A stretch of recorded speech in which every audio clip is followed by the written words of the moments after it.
Do they not know, like, when she was gone, it went back to the year before she was in the league? Yeah. Like, You guys as a group, Yeah. what is very important? Yeah. Because What? this is not men and women. Men are thinking business. Yeah. You guys are thinking emotional. Yeah. Right? Well, you guys think, why does she deserve?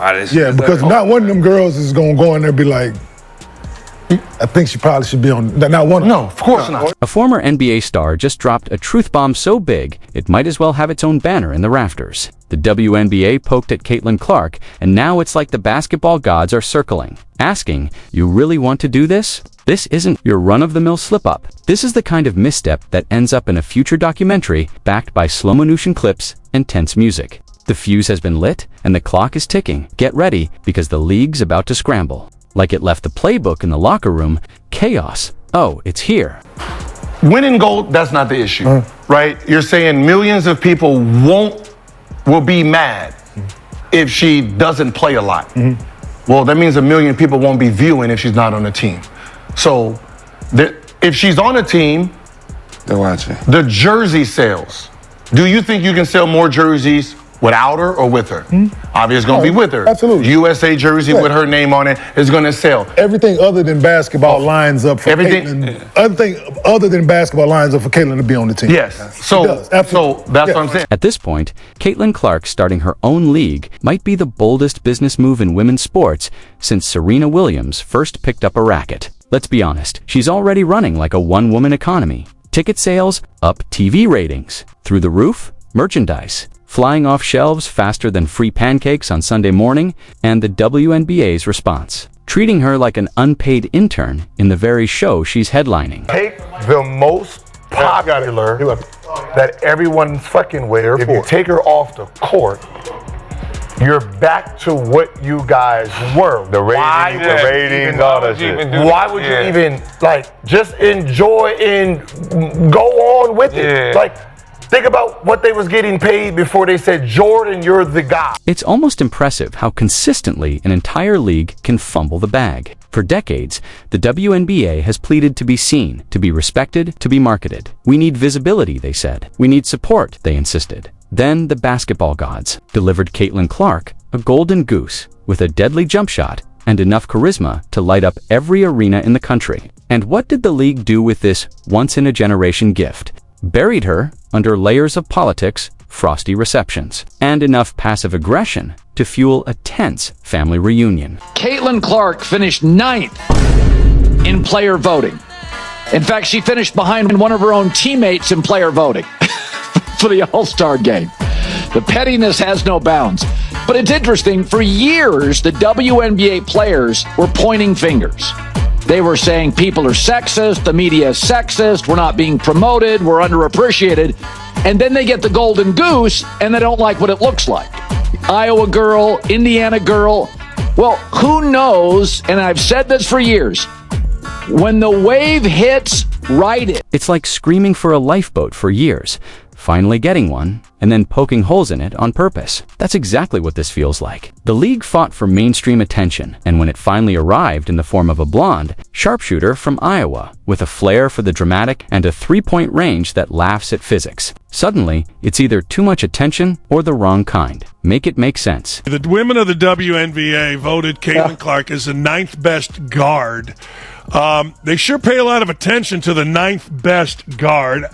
I saw that you put out jealous is the word. I would agree with that. There is still, to this day, a lot of jealousy, and I think maybe it's even getting worse. I do. I thought we were turning a corner here, Dan. I thought we saw her teammates having her back. I thought we were maybe settling down with this obsession with Caitlin Clark and this. It really feels almost like a hatred toward her, but it's clearly a jealousy. Right now, the WNBA is giving off major middle school lunch table vibes. Caitlin Clark is the new kid with the designer backpack, and everyone else is salty. Those old beat-up JanSports just aren't cutting it anymore. On the court, they guard her like she owes them money, hack her like it's a team-building drill, and somehow miss the obvious when she's getting leveled. And when she dares to keep smiling, signing autographs, and pulling in record viewership, that just makes the resentment worse. The craziest part? Clark could walk away tomorrow, launch her own league, and still draw more fans than half the current WNBA teams combined. Call it Clarkland instant subscribers, sponsorship deals, a Disney Plus docuseries, and a line of collectible action figures. She'd have a dozen teams ready to go before the WNBA could finish drafting another press release about growing the game. And then there's the league's brand strategy, or the glaring lack of one. Right now, it's like watching someone try to assemble IKEA furniture without the manual or opposable thumbs. Here's a player pulling numbers that rival men's sports, captivating audiences nationwide,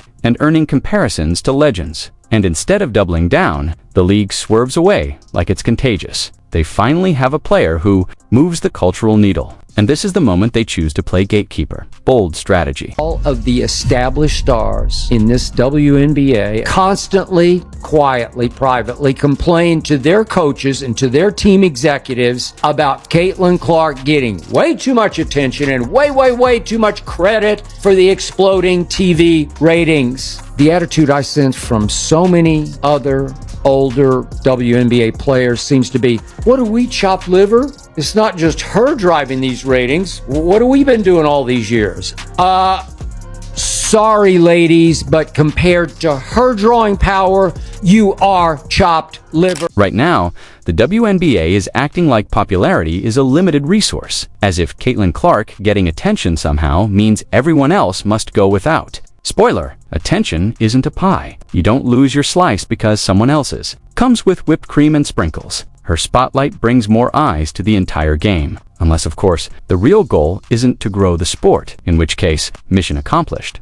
Basic math should be clear here. If Clark draws 15,000 fans to arenas that used to seat 2,000, and companies that never cared are suddenly handing over sponsorship checks, like Halloween candy, maybe, just maybe, she's good for business. Instead, she's treated like an outsider crashing a private club, as if being exceptional on and off the court is somehow a red flag. And then there's the media circus. Watching certain talking heads twist themselves into verbal yoga poses just to downplay her impact is almost comedic. She's not that good, they mutter, as she drains threes from the parking lot and single-handedly boosts the league's engagement metrics. It's pure Bitrex energy. Meanwhile, analysts who couldn't dribble in a straight line are suddenly self-appointed gatekeepers of basketball legitimacy. This is exactly why Clark could, and maybe should, start her own league. A league where talent and charisma aren't treated like a threat, where marketing isn't a dirty word, where excitement doesn't earn side-eye from the old guard. All right, so we've talked WNBA, we've talked Angel Reese, we've talked all the things that are going on. There's been this back and forth from all the WNBA players that the league is not just Caitlin Clark. Stop acting like the league is not just Caitlin Clark. There are other people who are doing things. So Caitlin Clark has been injured, so she hasn't been playing. Since Caitlin Clark went down, the WNBA ratings have dropped over 55%. Yikes. Across the board. Hey, guess what, guys? The league is Caitlin Clark. The league is Caitlin Clark. They're calling it the Caitlin Circuit, a tour so electric that arenas fill up faster than a Beyoncé concert. Every matchup feels like a festival. Halftime shows, exclusive sneaker drops, influencers at courtside, and a spark of creativity you just can't fake. Let's be real, Caitlin Clark is the main attraction right now. You see it, I see it, and even the folks claiming not to care are secretly peeking from behind the curtains. But instead of letting her shine, the league seems determined to wrap her talent in red tape and petty politics. It's like handing someone a Bugatti and then telling them to drive it blindfolded through a school zone.